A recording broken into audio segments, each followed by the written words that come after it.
আমার কাছে তো প্র্যাকটিক্যালি যেটা মনে হয় যে এদের যখন আন্দোলনটা ছিল, আমি এদেরই বলবো, মানে জাস্ট সবাই আন্দোলন করছে বাট দৃশ্যমান শিক্ষার্থীরা সামনে ছিল, আন্দোলনটা অনেক লম্বা, সেই বিতর্কে যাচ্ছি না। তখন বোধহয় একটাই ছিল, রিমুভাল অফ হাসিনা, এর বাইরে কোনো সিদ্ধান্ত ছিল না। বাট তারপরে যে কনসিকুয়েন্সটা কি হবে এটা আমি নিশ্চিত করে বলে দিচ্ছি, কারো মাথায় ছিল, কারো মাথায় ছিল না, কারণ তার রিমুভালটা খুব ইম্পর্টেন্ট। এখন সেক্ষেত্রে তো ওই কাজটা, কারণ ওই যে রিমুভাল হয়েছে, আমি এটাও নিশ্চিত করে বলতে পারি যে এরাও জানতো না দুদিন সে চলে যাবে, এটাও কিন্তু মোটামুটি, কারণ তার 16 বছরের যে খাইচ্ছত যেটা আমরা দেখছি তাতে এটা কল্পনাই করা যায় না। কিন্তু এখন যদি আবার এইদিকে আসি, বৈষম্যের প্রশ্ন আসলো কেন এই যে অন্যান্য ইয়েতে, এখন আবার মনে হচ্ছে যে আপনি কিছু সংস্কার করবেন, সেই সংস্কার করার জন্য কিন্তু আসিফ নজরুল সাহেবের কাছে কোনো দায়িত্ব নাই, সৈয়দা রেজওয়ানের উপরে কোনো দায়িত্ব নাই, এগুলো তো অন্য জিনিস, তাদেরকে আমরা বিভিন্ন ধরনের চিফ বানিয়ে দিয়েছি। তাহলে আমার কাজ কি? সংস্কার করা, সংস্কার করে নির্বাচন করব। এবং বেসিক সংস্কার 4টা খুব জরুরি। নাম্বার 1 সংবিধান, নাম্বার 2 ইলেকশন কমিশন, নাম্বার 3 আসেন পুলিশ, নাম্বার 3 আসেন বিচার বিভাগ। এই চারটা করার দায়িত্ব কিন্তু ইনশাআল্লাহ তাআলা কোনো উপদেষ্টা নেন নাই, উপদেষ্টা কিন্তু রাজকীয় জীবন শুরু করে দিয়েছেন। প্লাস এখন যেহেতু আপনি আবার এই কথাটা আনছেন বৈষম্য, যেহেতু আমি সংস্কার করে নির্বাচন দিব, সেটার জন্য কিন্তু আমার অঞ্চল ভিত্তিক লোক লাগবে না, সেটার জন্য 7-8 লোক আমরা নিয়োগ দিয়ে দিছি। ডিসেম্বরের মধ্যে তারা প্রস্তাব দিবে, তারপর রাজনৈতিক দলের সাথে আলোচনা হবে।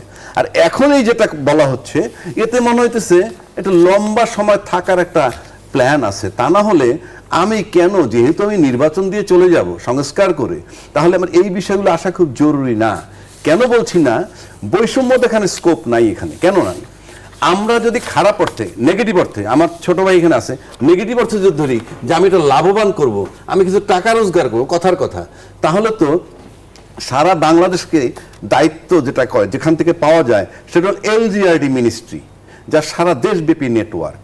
এবং সারা দেশব্যাপী নেটওয়ার্কে কি করে? উপজেলা, জেলা, ইউনিয়ন পর্যায়ের ডেভেলপমেন্টটা তারা করবে। সুতরাং আপনি যদি, আমি অন্য উদ্দেশ্য ধরলাম, তাইলে কিন্তু সেখানে কোনো বৈষম্য নাই, কারণ সেই রেসপন্সিবল একটা ছাত্র, সেই আসিফ মাহমুদ, তাকে দেওয়া হয়েছে। সুতরাং ওই ক্ষেত্রে বৈষম্যর কোনো সুযোগ নাই।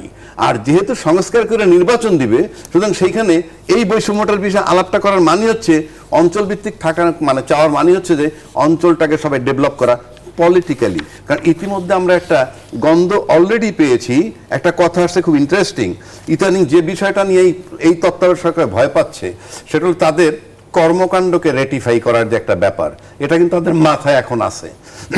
এটা মাথায় থাকতে হইলে আজকে পর্যন্ত যে কর্মকাণ্ড আমি দেখি, তাতে বিএনপি যদি ক্ষমতায় যায়, কথার কথা রেটিফাই করবে কিনা আমার সন্দেহ আছে অনেক বিষয়। কারণ ইতিমধ্যে সেই ক্ষেত্রে তারা চাচ্ছে একটু প্রলং করে, যদি আমরা এটা যেটা উদ্দেশ্য বোঝা যায়, প্রলং করে যদি একটা রাজনৈতিক দল বানিয়ে কোনো রকম ব্যবস্থা করা যায়, তাহলে তার রেটিফিকেশনটা নিশ্চিত।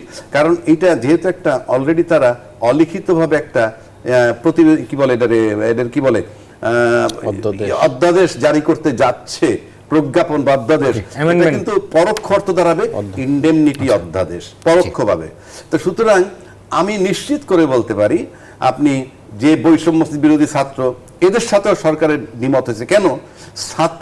ছাত্ররা নাকি তাদের নিয়োগকর্তা, ফাইন, আমি মেনে নিলাম।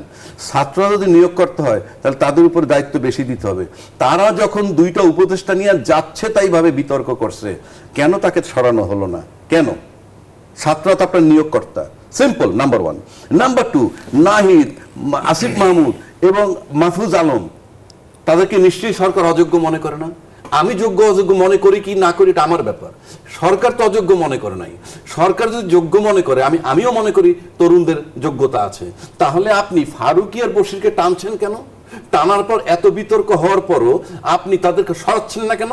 পরিষ্কার, you are creating distance between you people and সমন্বয়ক। কেন বলছি?